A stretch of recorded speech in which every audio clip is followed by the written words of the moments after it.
Okay, here we go. So to begin this evening, as people filter into the room, so I wanna set the stage of why I wanted to do this particular talk on the night before Yom Kippur. It was the night before Yom Kippur, and bring it back to 1998 or 97, and then maybe 99. I was Shana in Israel, which probably was the pinnacle of my religious existence. You know, the Shana experience.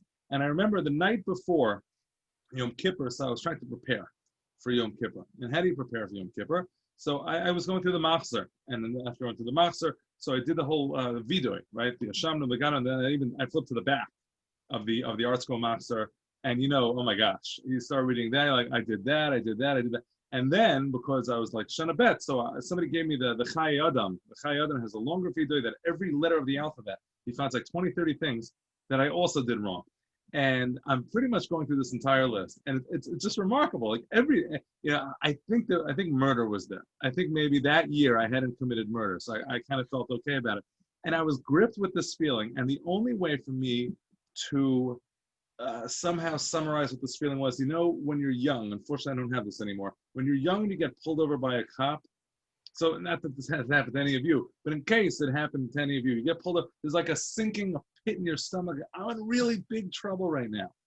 And that sense was so real and so foreboding in that moment, right before Yom Kippur, that for the next 10 minutes, I was truly frightened, intimidated, overawed, overwhelmed by the premise that Yom Kippur was coming. And then it disappeared. And I've never quite had it again.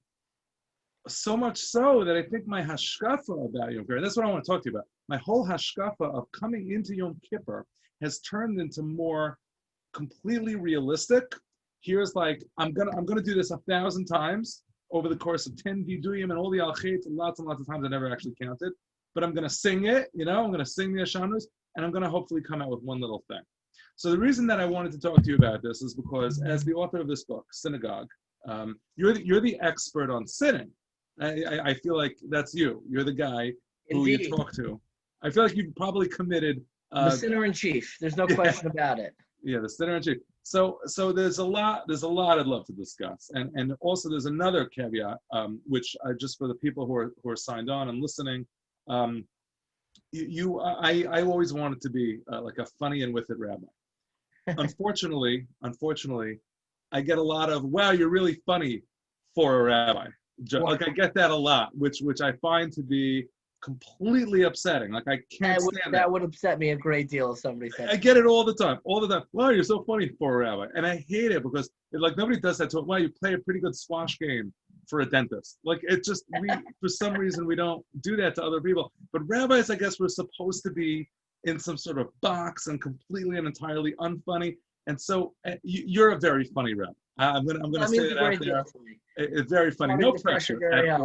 No pressure. So putting these two qualities together, your expertise at sinning, and hopefully the entertaining value we can have for this discussion, I'd like to be able to figure out a less normative way to inspire people towards a active, useful Yom Kippur, where the day after Yom Kippur feels different than the day before. So I guess with that in mind, let me start asking you the following question. How did you come to write a book where, how did you focus on it? It's not your only book on the topic. How did you focus so much on sitting? How did this become your thing? Gotta save for two. Right. At the Hebrew. It's on HebrewBooks.org. How did I come to focus the book on sitting? You could date it in a few different ways. The first time, I compare it to starting a band in elementary school, which I would always start rock bands. I grew up in 98 is when I graduated elementary school. So you're a little bit older than me.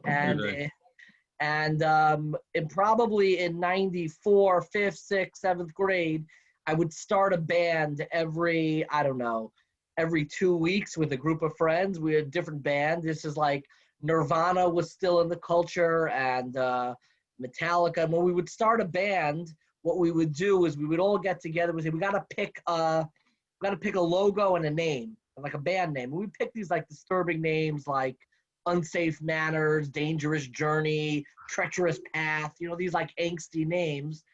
And we would all sit down. We would draw this awesome logo with a dragon, angry. We were all very artistic. Then we would look around and say, does anybody actually know how to play an instrument? And we'd be like, nah, nobody knew how to play an instrument. I did the same thing with this book. I picked out the title. I had an earlier title that I wrote. A book came out last year in 2019. In 2014, I tweeted in March. I said, I'm thinking of writing a sefer called Averas Kehilchasa, which was a play because if you go into a Svarim store, you know, they have Shmir Shabbos Kehilchasa, they have Yontif Sheni Kehilchasa, they have Teshuva Shecholios B'Shabbos Kehilchasa, every scenario.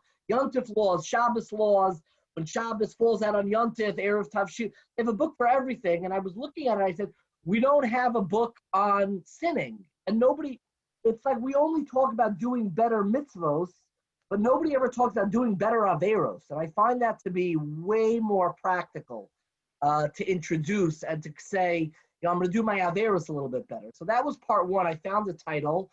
And then I published the Hebrew Sefer, which was basically Averos Kilchasa.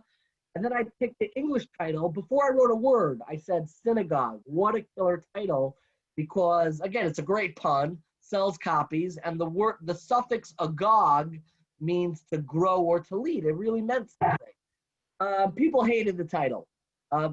Chashuv, important rabbis who I asked to write a blurb for my book said no. They said this title is too silly. It's too much of a groaner of a pun. I hate puns as well, and I hated myself a little bit. That's part of writing a book on sin. So I did that. The last piece, which I don't know if I could show you. Could I share my screen? Do we want to? Go crazy. Just like, let me share my actual screen with you, because I think that will really help appreciate how I chose this. But the real thing of where I started was Shabbos afternoon. I was at here, let me make it a little bit bigger. I was at a friend's house. And those Shabbos afternoon meals are the absolute worst. I don't know what the custom is in Great Neck. But, you know, the meal starts 12:30. It goes straight till Mincha. You could be 4:45, you're still eating. Some people compare it to a hostage situation. No, It's a total hostage situation.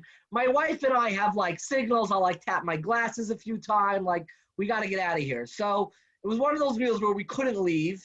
And I was looking around. I've gotten off the couch, and like if somebody doesn't have books, I'll read cookbooks. Like I've read the introduction to the Beis Yaakov cookbook. Like I just need something to entertain me.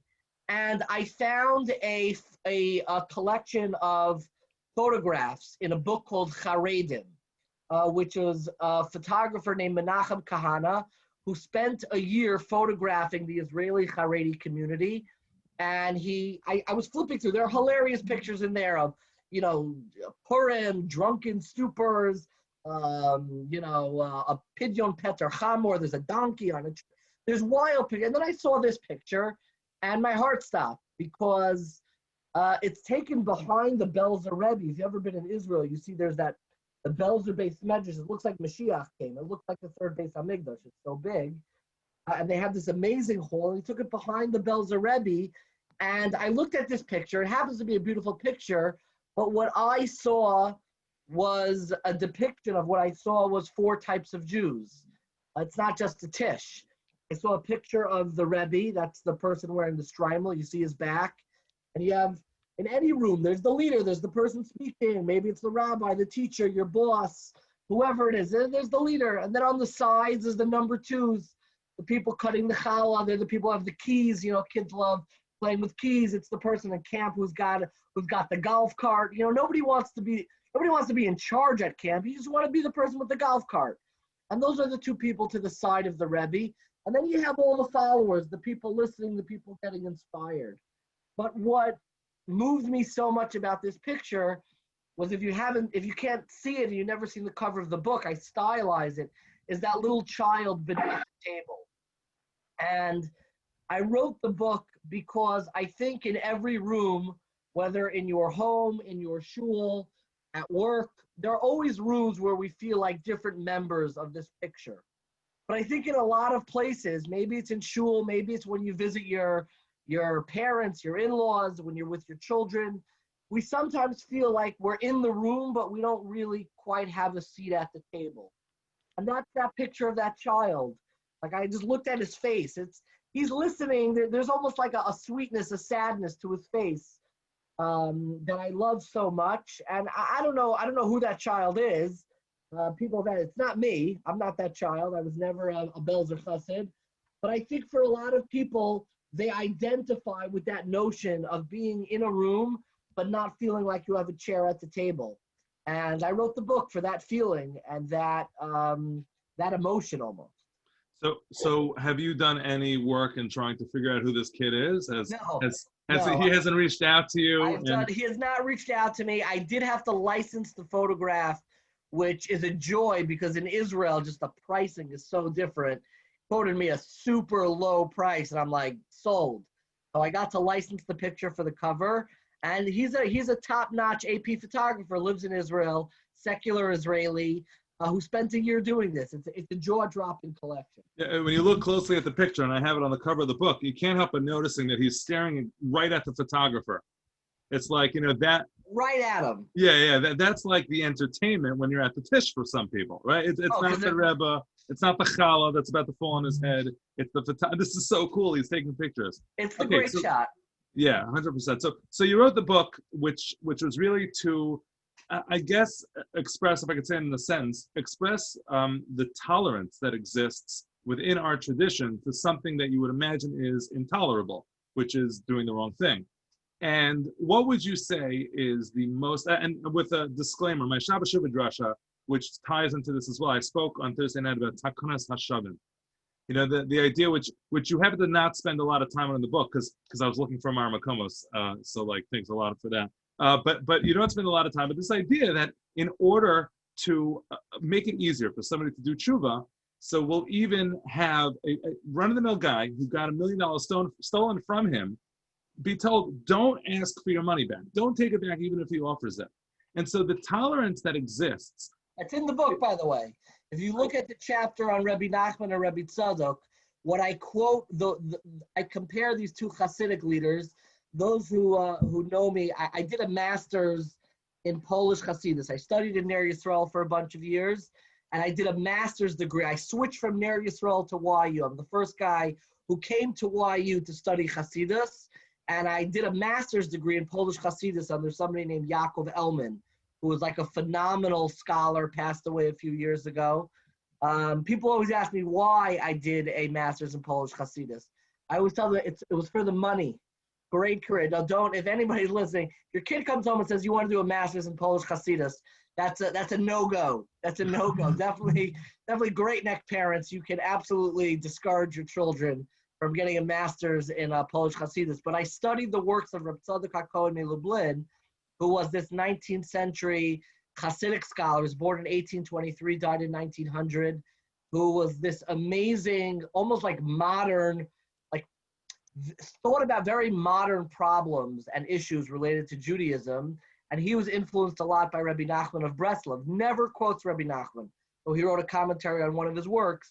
And in that chapter where I compare the two, the one place where Reb Tzadok really channels Rabbi Nachman is in his work Divrei Sofrim in the 16th chapter, 16th siman paragraph, which is all on the Gemara and Sukkah about Takanas HaShavim. Right. So my first encounter with Reb Tzadok, and I didn't understand this was like a typology, a different Hasidus, the way you present it, which was so eye-opening to me. But it was years ago, I heard this shir from Rabbi Reisman. The Saturday night Rabbi Reisman, where 2,000 people have something better to do than pizza and a movie. And they go to his shir. And in one of his shir, they were all for sale.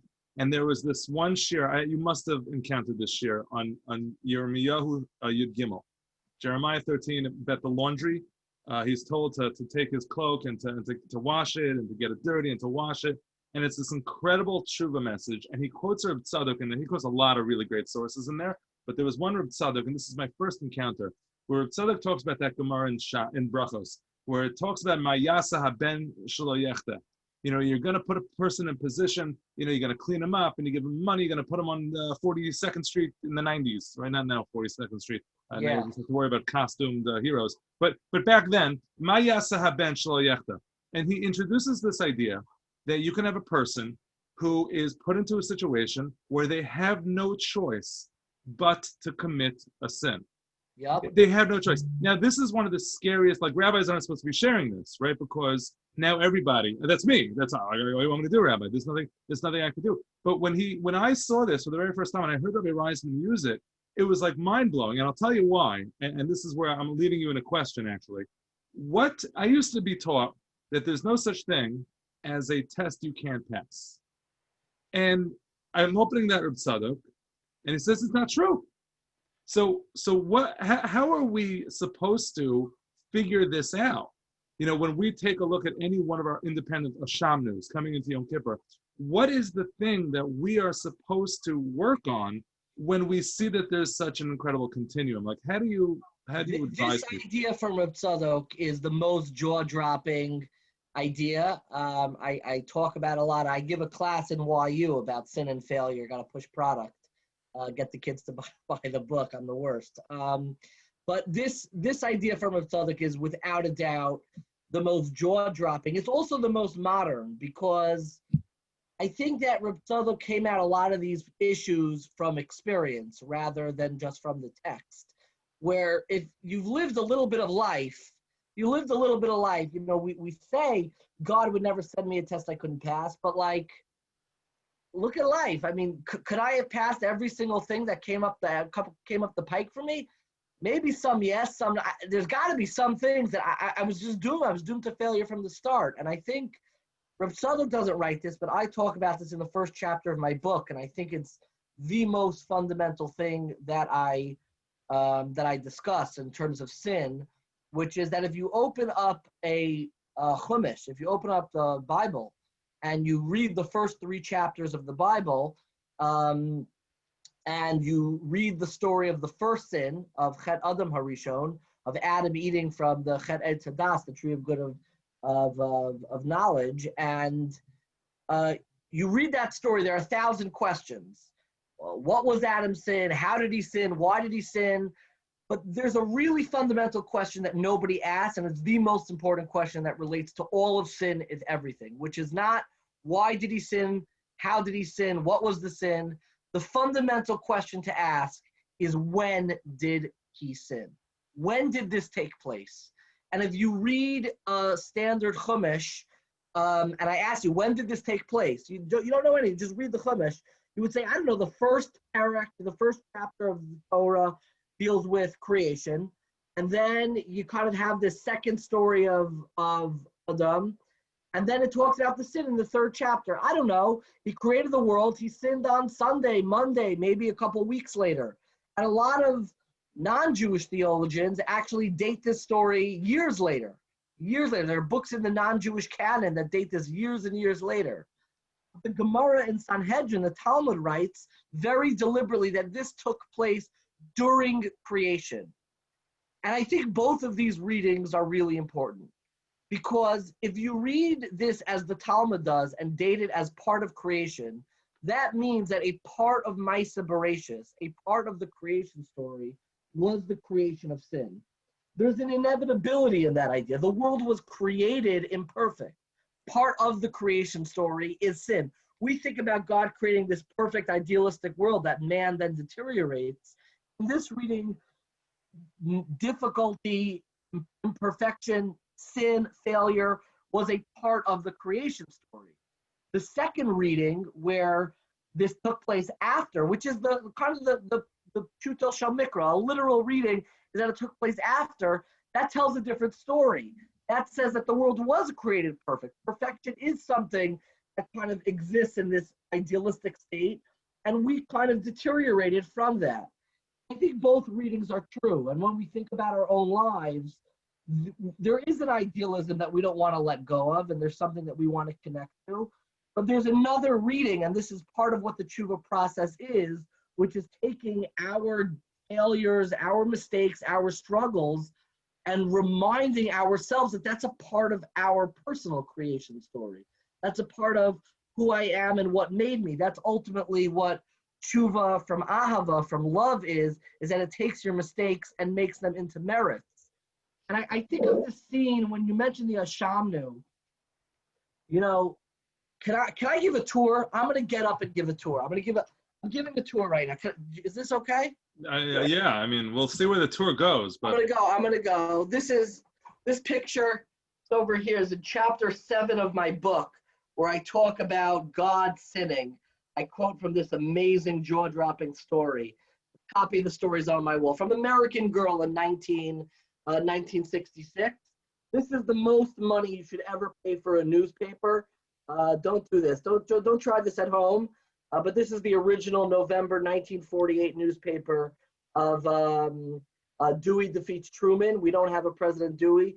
We do have a President Truman. This is one second. Let me pause you. This is an actual one of those newspapers. How many were printed?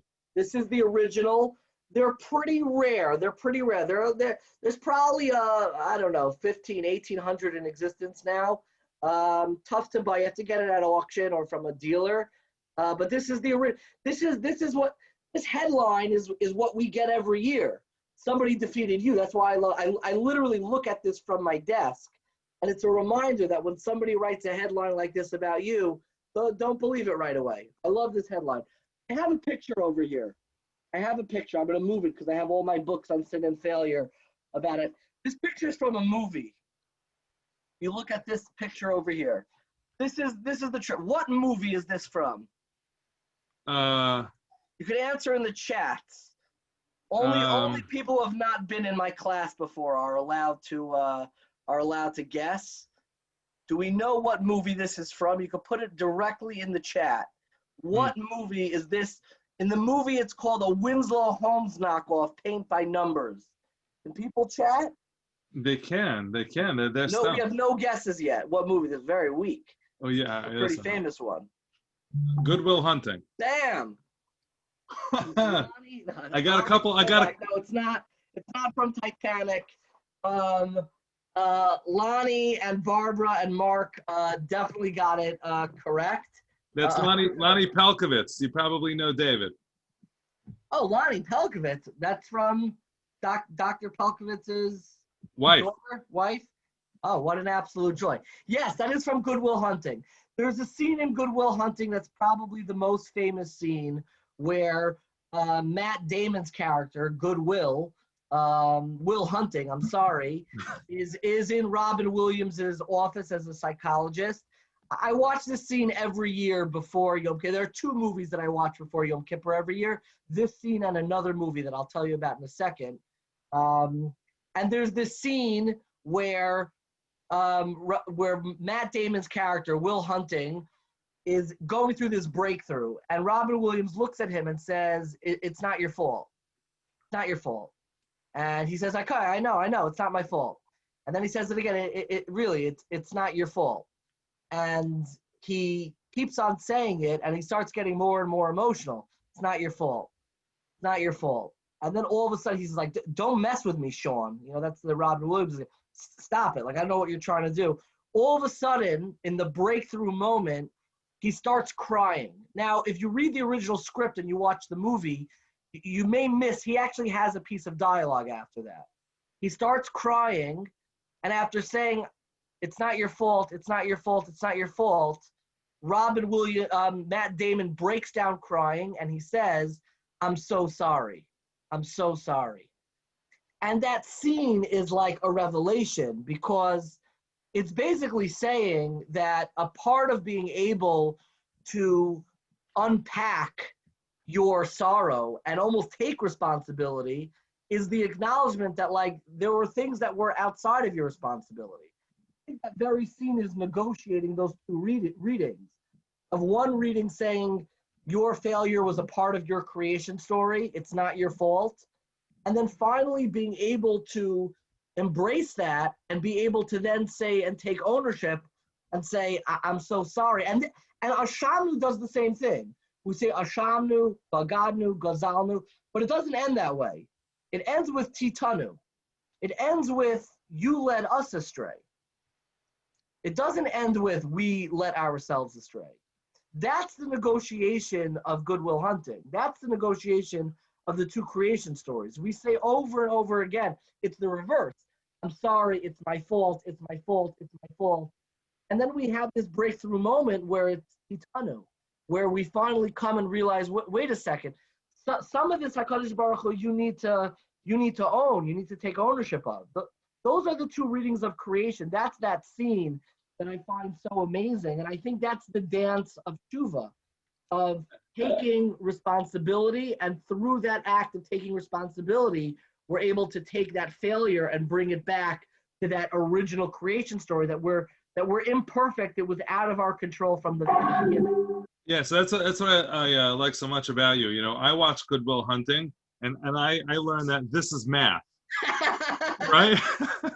I'm like, I didn't like that's not math. Am I that stupid? Like I don't even. I'm close that, Sam. I think I could solve this one. I think I could solve this, like connect the dots over here. I got this. I got this. I could be a janitor. I could figure this all out. Like I mean, whatever. I mean, you know what? We all pick out different things from the movie. So let me ask you this. So it's clear, and I think you're onto something so significant. I think that's what the Gemara in Pesachim means, and the Orchos Tzadikim says this. How Teshuva is one of the 7 things that are created before the world is even brought into fruition, because you can't have anything. The Ramban, like this is all over the place, and this is a message that I think ever since I heard that Rabbi Reisman tape like 20 years ago has totally formed my own hashkafa. But and I just want to focus on this question. So how do I figure it out? Meaning, like I have all of these Shamnus, I got the entire Aleph Beis in front of me. What should be the thing that I work on first? Because clearly I'm in tension on all of these issues, but I can't remain in tension. So what's the secret? Like where do we begin? I have 2 points on this. One is I quoted here a letter from Rav Hutner, where Rav Hutner has a jaw-dropping letter. Rav Hutner was the Rosh Hashiva in Chaim, Berlin. The anniversary, he was hijacked right before Rosh Hashanah.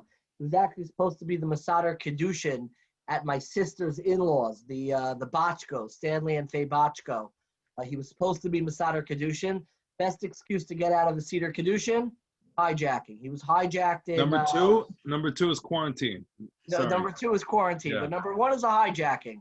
And he was hijacked during this period. And he was influenced a great deal by Reb Tzadok. Only quotes him in one place in one of his works, but he was influenced by him a great deal. And he has a jaw-dropping letter, which I quote, I think in 2 places here. It's not the letter you might be thinking about. It's letter number 9, where he is asked by a student about how do I do tshuva for things that are beyond my control? Like, why do I even have to do tshuva for it? And Rav Hutner says that when you're in the process, when you're in the game, part of the tshuva process is acting as if everything was in your control. Because when you approach something and say, I could have changed everything, that's the very lever that allows God and an outside observer to then step in and say, whoa. It actually wasn't a part of your fault. It's almost like in the Yehuda and Tamar story, where that Yehuda was willing to go forward and like take all the burden for visiting, a prostitute and doing something really inappropriate. It was almost as he saw somebody else taking the blame for it, then he was able to step forward and say, whoa. This wasn't all Tamar's fault. And HaKadosh Baruch Hu, in a way, does that with us. If we take control of everything and we take responsibility through the Ashamnus, then I think in many ways that that allows the entire tshuva process to be seen through that first creation story lens, that it was part of creation. But in terms of like where to start, which specific thing to start from, look, I mean, I don't look at tshuva as like a checklist manual in that sense. I think it's much more holistic. But going back to what I said earlier, I flip it a lot of times. I think during Elul and Rosh Hashanah, we talk too much about doing better mitzvos, and I mentioned this before. I think we should spend more time thinking about doing better averos, which is that the things that you struggle with every single year and you mess up every year. You know you're gonna be. This is gonna be an issue this coming year. That's usually the stuff we overlook. That's usually the stuff that we ignore because, like, okay, like I do tshuva for like the big stuff, like like I had a daughter, a family member who I wronged, the big stuff, like the things that I know it's going to be an issue this coming year. Like that's just like kind of who I am. I think the notion of doing better averos is such a great frame to think about it. Like I use the example of getting angry, though it's not really the example I'm thinking about. If you get angry every single year, you know you have a temper. So how do you do tshuva for that? What do you? You're not going to get angry ever again? Like, give me a break. Like, you know what I'm saying? Like, I get angry because my wife picked the wrong line at Costco. Like, it doesn't take a lot. You get upset. You're going to get angry. But saying to yourself, last year, I would get angry in 30 seconds, and I would lose the handle. It would take me 20 minutes to cool off.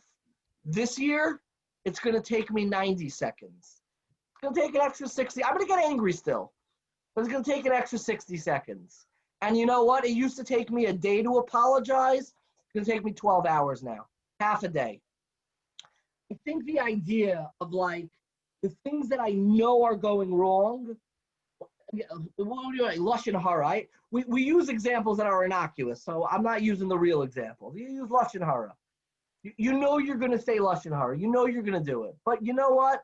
This year, I'm going to try to avoid it for the beginning of the conversation. I'm going to duck out for the second half of the conversation. I'm going to feel worse about it. I'm going to notice it. Like, those are all little bits of tshuva. There are ways to fix things. Instead of saying, okay, this year Master Yoda is going to be $1,000. That's good. It's nice. But like, let's do better averos. Let's mess up with a little bit more focus and discipline.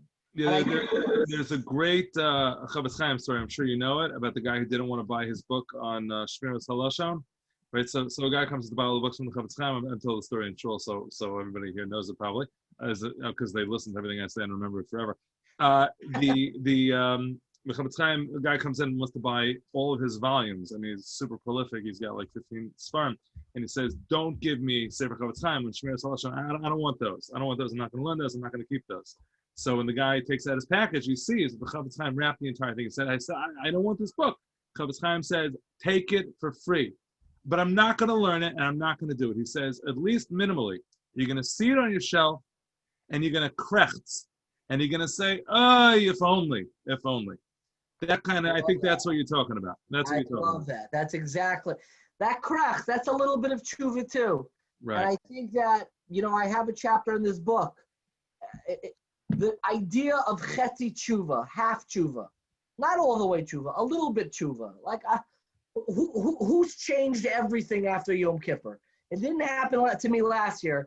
I doubt it's going to happen this year. But there are these like small wins that you can have that I think really transform the process. And focusing on this idea of failing better, which is a Samuel Beckett line, I think is really worthwhile. So just to sort of buttress this point, it's amazing that in Chazal, all of the flip on a dime stories, like the Kona Olamo B'Sha'achas stories, in one moment, they die.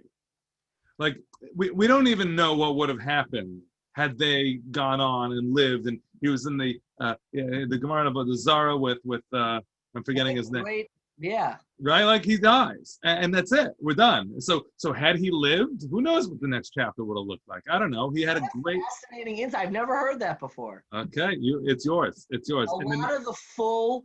There's also a story at the end of Kedushin. It's the same way, where a lot of the full one-moment change-arounds end that way. I don't know what just happened.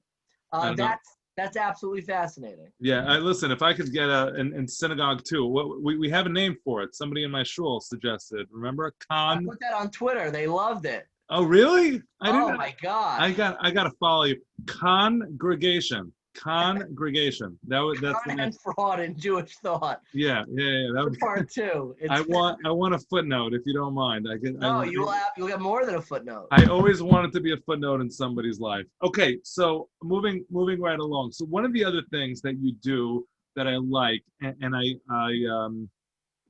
do I sound like a fanboy? Because like I don't mean to. I love it. No, No, okay, no, yeah, we yeah, didn't. fine. We're in YU every day together, and we've spoken like twice. Yeah, I know, and I'm not in YU every day. I'm on Zoom, so like maybe that I Uh-huh. don't. I'm not even there. It's whatever. So that's a whole other story. So here's my. Now I lost my train of thought. You see what you did there? Oh, here it is. So we had a lot of people who read. I made a flyer about your book because I want people reading this book. I think it's such an important conversation to talk about the realities of sinning. So like that's why when you this like scratched a super itch for me. I wanted people to Yeah. read. It's the book that I could never write, but would want to if I would be able to write books. And so what you have in here on your bio in the back is Yeah. another great shtick, which it's not just shtick.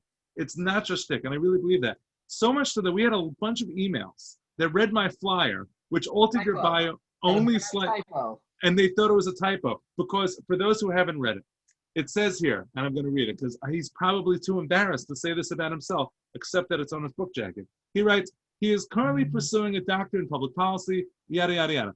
David has been rejected from several prestigious fellowships and awards. So I had people who legitimately looked at my flyer and said, what are you schmutz in this guy's name? Like you got to fix this immediately. It's terrible. How could you write that? I'm like, no. You're not getting it. This is his thing. So I noticed this maybe a couple years ago, and I forget who the person was. I think you credited somebody else for a failure resume. Yeah. So I spoke about this in Shul, the failure resume and embracing failures. And like, I don't know, it was an okay drasha, but I've been thinking about it ever since. I wanted to talk to you about this. There's sinning better, which is, when you embrace the realities of what actual tshuva looks like and how it could impact your life. But then there's this other part, which is the ownership of your failures. Not that, like, it's part of who I am. Forget about sinning. This has nothing to do with sinning. This has to do with the fact that I'm just not this overwhelming success that I might dream to be. I'm not going to make it into the promised land like Moshe standing on the top of the mountain this morning. Like, it's not going to be me. So how do you find, where did this come from in your sort of your personality, your character, and how are you so into failure? Just saying. So this small thing came in when I noticed for the first time, and I'm sure there are a lot of professionals on here that you could take a look. The unspoken secret among rabbis and really all professionals that have a professional bio, for sure all rabbis, we all write our own bios. Like I don't know a rabbi who has a marketing team who's writing something. That means again, I don't want to knock any. That means somebody sat down in their office, had a computer, Microsoft Word open, looking at the ceiling and saying, internationally sought after speaker or just sought after speaker? Like, how should I, have spoken across the world or across America? Well, I spoke in Canada once. Yeah, I write the world. Israel. I gave it Dvar Torah between Mincha, Maariv, and Israel. I write the world. So that idea of somebody sitting down, looking at the ceiling and like thinking about himself or herself and saying, wow, like I am so chashuv and important. And you write down these things, and you have people that send these gesund 3-4 paragraphs. It's a pamphlet almost, these long bios. I realized when I sat down my own bio, like I didn't like it. I didn't feel comfortable. And this is like an old Kutzker line. The Kutzker always has these pithy lines. He said, I like doing my mitzvahs b'tzina and my averas b'farhesia. I want to do the good things privately and my failures publicly. He didn't mean that literally. He didn't mean to publicly, do averas and desecrate God's name. But what he really meant, where do you feel most comfortable? And I think that there's something really important about sharing your failures. This is the most famous Rav Hutner letter. Rav Hutner criticized rabbi biographies. You read like a lot of art scroll biographies. Art scroll biographies get a bad rap. I'll come back to that in a second. But he criticized rabbi biographies. He says, you read a rabbi biography, he says, it sounds like the Chafetz Chaim woke up one day and was the biggest, he uses the Chafetz Chaim as an example, who was the most righteous person in the world, and the holiest person and didn't struggle with anything. And then he wrote his books on Lashon Hara. And Rav Hutner writes, he says, you don't know what the struggles of the Chafetz Chaim were. You don't know what he went through to become who he was. And what's amazing about this is that many years later, when Making of a Gadol came out, which was that 2-volume biography, which got put in Cherem, which was like astounding, but whatever. I got an early copy. It's the best investment I ever made. Sells for like $700 on eBay. And in there, it actually has the story that I have no doubt Rav Hutner was alluding to. Why did Rav Hutner pick the Chafetz Chaim as an example of all the people? I mean, there were a lot of great rabbis at that time. He definitely had a saintly reputation, but there's no doubt in my mind Rav Hutner knew, as in Making of a Gadol right now, Chafetz Chaim struggled with depression. Chafetz Chaim was bedridden for months with depression. The Chafetz Chaim's nephew, who was my grandfather's Rabbi, I'll even take out a picture over here. Any Chafetz Chaim graduates over here. This is a picture. Let me just look over here.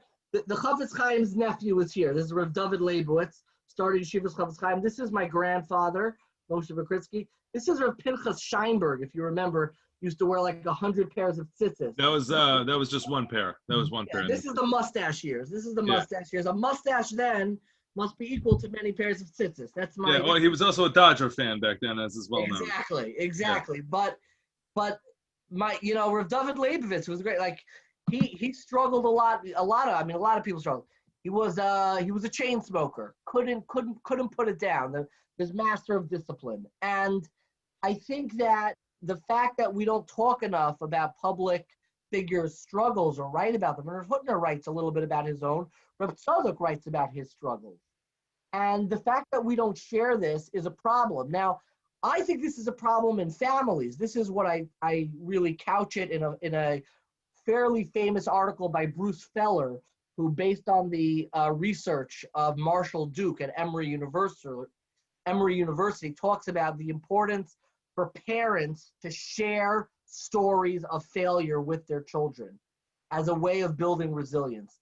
When your children grow up and they don't just hear about your great successes, they don't just hear about your business opportunities that exploded, but your children grow up hearing about the struggles and how there were setbacks, and they can identify not just with you, but grandparents, great-grandparents who went through real things in their lives and setback, all that stuff, and came forward and kept on proceeding. That's the ultimate way to build resilience. So it's gimmicky and it's cute, but it's what I put in every single one of my bios. I was rejected from every chashuv, every prestigious fellowship you could imagine. Wexner, Tikva, Covenant, every single one has got me a rejection letter. And I think that's important. A lot of people who've been rejected by all these fellowships share that story, particularly after you've had areas of other success, because I think it helps people build that resilience. Can I just share one thing with art school biographies? Art school biographies get a bad rap. The best art scroll biography, which I think does this most masterfully, is actually the biography of the founder of Art Scroll, Rabbi Meir Zlotowitz. It's funny that art scroll biographies have this thing of these perfect people who had everything in order. The Rabbi Meir Zlotowitz biography, I think, is one of the most moving biographies. I didn't know this initially. Rabbi Meir Zlotowitz was divorced. It was a very painful breakup. He had a second marriage that put together. His divorce was when he had very young kids. And he went to Rav Moshe Feinstein to, this is in the book, to basically like share with him what was going on. Very ugly. The biography doesn't share all the details, but it was extraordinarily painful. 3 young kids at the home. The kids were all with him. And he couldn't get through to Rav Moshe because Rav Moshe was like talking in conversation. So he went home. It was the winter time and he's putting his kids to sleep. And he heard a knock at the door and he went downstairs and Rav Moshe Feinstein was at his door. And Rav Moshe Feinstein came over and said, "Now look, I saw you in the back. I knew something was going on. I just came to talk." Moshe had heard that he had just gotten divorced and he spent the night tucking in his kids. And to me, like that's a real Gedolim story on both ends, not just about Rav Moshe Feinstein's great graciousness, but somebody like a Rav Meir Zlotowitz who started this revolution. He had a very tough life, and you see in his book, he was not making any money. He was an invitations guy. Business wasn't doing so well, and he took it. This is in the middle of his life. He's in his mid-40s at the time, and that he was able to take those pieces back together and build this revolution is something incredible. Yeah, so I always think back. I had a job that I didn't get once. I told the story. This is also like so ironic on so many levels with this conversation. You'll appreciate this.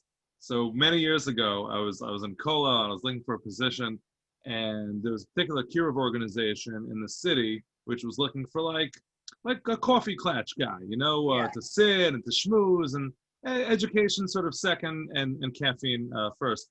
And they didn't give me the job. I didn't get the job. So I said, like, why? Like, what did I do? What do I need to know? Constructive criticism. They said, you're not a Baal Teshuva.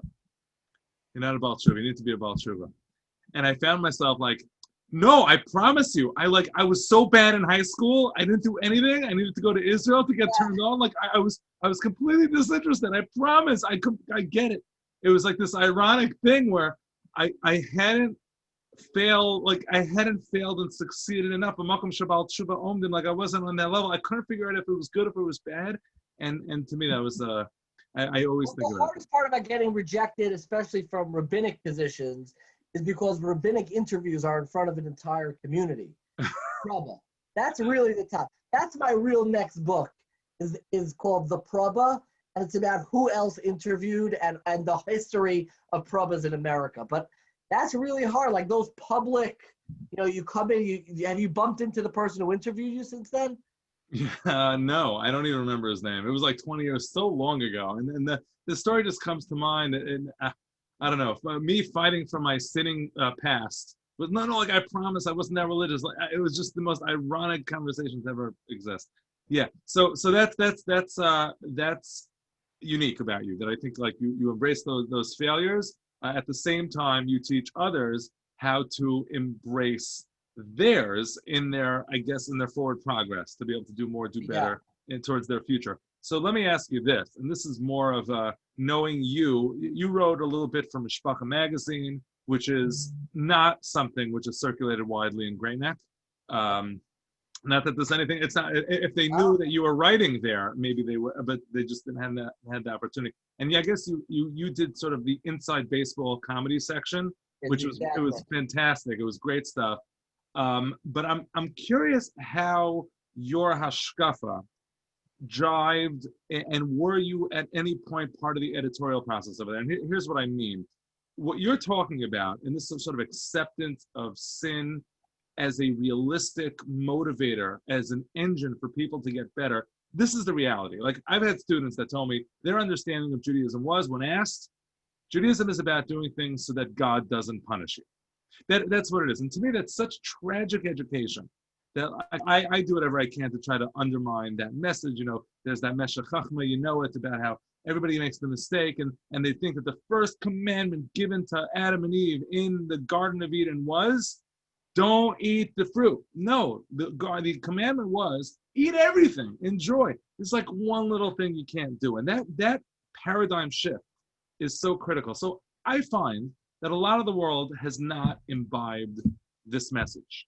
It's black or white, it's all or nothing. It's the Gedolim stories that are okay, and the Gedolim stories that are verboten. They're just, we're not makabel. We're not makabel, we can't accept that occurs. So I'm curious, have you had pushback, not just from the people who didn't like your punny title, but pushback for, I guess, the bill of goods, that you're trying to sell in that right or whatever directional? Have you had pushback? The answer is absolutely, sure. I've had pushback. I had pushback for three things, two inconsequential and one very, very real. Just to be honest with you, I don't write for them anymore. I'm still very close with the people involved. I was involved in a little bit of the editorial process of Mishpacha magazine, and I've always been actually quite heartened by their willingness to confront some of these things. They definitely run stories. They ran a cover story of a girl in Borough Park who died of a drug overdose, and had her father on the cover, which had one of the most moving stories of when they went to a rabbi, a Hasidic rabbi, to ask her whether or not they could keep her in the house. She was a drug abuser. which obviously is a question everybody needs to ask personally and privately. The Rebbe looked at them and said, what's the issue? And they said, well, she might influence the other children. And the rabbi just kept on repeating in Yiddish, like, it's her home. It's her home. You can't do. There was something deeply moving about that. But I've absolutely gotten pushback on three things. Number one, people hated the pun of the title. You mentioned that. Number two is the foreword to my book is written by somebody who's not Orthodox. That's deliberate. He ran the series. Somebody named a little bit of a controversial figure, but a really phenomenal thinker and writer. People were a little nervous about that. But lastly, the pushback was almost entirely from some people about, am I being too accepting of these difficulties? I got last year, I don't know what it was, on Erev Yom Kippur, it seemed like people were waiting the whole year to air their grievances to me after writing a book. And I had two incidents right before Yom Kippur of people reaching out to me saying how frustrated and disappointed they were. One of the things that I'm most grateful of is the fact that my book was reviewed by people who do not get along with each other. It was reviewed in the Svarim blog by somebody in Lakewood. It was reviewed in Tablet Magazine by Leah Leibovitz and different people. And even the people reviewing the book, they don't like each other. Some people wrote in their reviews, well, this person reviewed the book, but I don't know if should be doing blah, blah, blah, blah. And they're fighting with each other in their reviews. I'm like, good. I want to reach Jews who don't get along with each other. But somebody sent me my review that was in Tablet right before Yom Kippur with just the subject line, really, ? Like, really? Like a Seth Meyers bit, like the Jerry Seinfeld bit, like, really? And I responded, yes. I don't apologize for the fact that the book in many ways is maybe overly generous or provides some comfort for people who are struggling with the failures in their own life. There are areas that we emphasize both, but Judaism has a floor and a ceiling, and our floor is kind of the basics of what we need to do. We don't need to put spikes on the floor. The floor doesn't need to be covered in lava. It doesn't need fire. It doesn't need to be scalding hot. What this book is, I take the floor and I put out a mattress. So when you fall down and it doesn't work out, you still fell down, but you don't have to bruise. It doesn't every time that you fall down shouldn't require you to go to the ER or go to the hospital. And I think communally, when we think about that, allowing Jewish experiences to not have the overwhelming heaviness and guilt. What I have found is even with this book, in a good, healthy, positive way, people know how to generate their own shame and guilt. They know how to do it. Don't worry. If the rabbi doesn't chew them out every week, they'll figure out people have a conscience. And to be able to write in a way that talks to that inner sense of shame and guilt, which I don't want to eradicate. That's good. That's healthy. That's constructive. But to put that mattress on the floor so when you fall down, you're not being sent to a spiritual ER every single time is something that hopefully will build resilience in people's Jewish experiences. I think that's great. I think there's a diuk in a Rambam. I think where he talks about charata, he talks about guilt, and we talk about Jewish guilt. So I agree completely.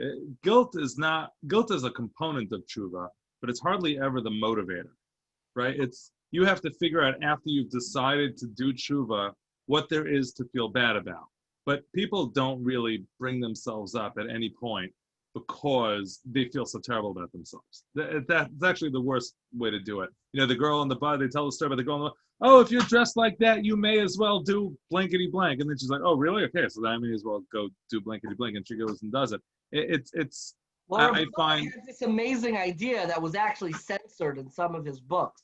Some of his books were censored, but he actually talks about shame and guilt as a part of the punishment, meaning the very shame and guilt isn't the motivation, it's the product. It's the product of feeling that distance, and that can be constructive to just recognize that that's part of the human condition. We don't want to eradicate that, and any shame and guilt that people feel in their lives, it's just healthy to pay attention to it. Where do you feel it? but you don't need to shout it from a megaphone from the rafters as our only message. Okay, so we have only 5 minutes left, and I really appreciate this conversation. It's been great. I mean, just great to spend time because I don't get to see the base Medrash anymore. It's strange having a conversation like this because I don't have anything to plug because this is about my book, which I very much appreciate.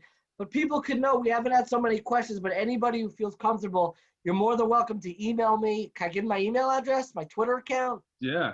dbash@ou.org. You're more than welcome to reach out. I love connecting with people. I had somebody email me right before Shabbos with a mistake that they found in the book. One of my citations was actually a little bit off, which I very much appreciated. And you can find me on Twitter. Twitter is 90% Narishkeit. It is not angsty ruminations on the nature of guilt and sin. It's usually pictures of politicians captioning them. What would they be like if they were part of the Jewish community? I actually think I had a Great Neck one. I need to find it. I think I had a Great Neck one. I'm afraid to say it because it was very political, but so maybe avoid. Yeah, avoid, but it was a good bit. Not actual politics. I just take pictures of politicians and caption them. No, you're so here's my question. This is I guess we'll close with this. You do a lot of interesting things. I think you're heading in a lot of different directions. You got a lot of things going on, and TSY and this new project that you're doing that I know about, and this book, etc. But you're a creative dude and an imaginative thinker, and I'll tell you that. If you could tell all rabbis, you had all the rabbis in the room, and after you made your joke about the fact that they write their own bios and you know it, and guys, get over yourselves. Okay, like, what would you say? What would you say, in your opinion, rabbis need to be telling their communities? What initiatives do you think will get us out of the day in, the day out, the year in, the year out? How do we really figure out a way to inspire ourselves and inspire our communities? What would you say? And that's my final question for you tonight. Wow, that's a heavy closer. Yeah, no pressure. I'm just giving you Klal Yisrael here. Here you go, buddy. You have ideas? Let's go. Let me hear them. I think rabbis need to be more confident in describing what actually is going on in day-to-day life in a lot of homes and communities, and also have the confidence to understand that description and saying, by me understanding it and describing it doesn't necessarily mean that I am endorsing it. And I think that there's a lot of pedestal guilt that rabbis have, that if I talk about this, I'm putting it on a pedestal, I'm saying everybody should do this. I think that, that as an educational community, we don't have to be so scared of people's lack of understanding of the nuances of the experiences and the difficulties that people go through. They know that not everything we say and share is supposed to be a mitzvah that you do 24 hours in your life. People are capable of filtering ideas with nuance and complexity, and that if we're able to describe that nuance and complexity and wed it with actual Torah ideas, it's not pulling the Torah down, it's opening doorways to people's service of God. Let me end with this 60-second idea. The Gemara in Rosh Hashanah says that Yiftach in his generation, who was one of the kind of weak judges, is like Shmuel in his generation. Yiftach bedoro k'Shmuel bedoro. Yiftach in his generation was like Shmuel in his generation. And Reb Tzadok, and I got to end with the Reb Tzadok idea, has a beautiful interpretation. He says the Gemara is not saying that, whatever rabbi you've got, you got to set runner-up prize. You got to deal with it. It'll be okay. Yiftach in his generation, he's like... You get what you get, and you don't get upset. That's not what it's saying. Yiftach isn't a noun. It's not talking about the personality in Nach called Yiftach. It's a verb. Yiftach. If you open up a new doorway in Avodas Hashem, you are like the Shmuel of your generation. Ooh. What our community needs is more Yiftachs, more people who are opening up doorways to Jewish experience, to describing what Shabbos feels like, including the frustrations, which is what I just wrote about that for Tablet. Shabbos isn't, it's not just all the temple of in time like Heschel describes. Shabbos could be stressful and frustrating and difficult, and talk about that experience and describe it. and still explain why it's worth it. I think that type of yiftach mentality of instead of creating neon exit signs in every room, we create neon entrance signs in all of our rooms, in all of our homes, and throughout our communities. Thank you very much. That was beautiful. That was beautiful. Thank you for your time. I very much look forward to spending some time in the base matters together. And at worst, maybe a little bit on Twitter. I think I tweeted at you once because like I'm not so. Ideas on Twitter. You're more than welcome to check me out there. I think I called you out for using Simon and Garfunkel lyrics in Mishpacha. I'm like, do they know? Like, do they know that that's what you're doing? Oh, they know. I got you. Oh, they know. All right. Have a great night. Gemar Chasim Tov and a good Gemar Chasim Tov to you, and thank you for the inspiration. Take care.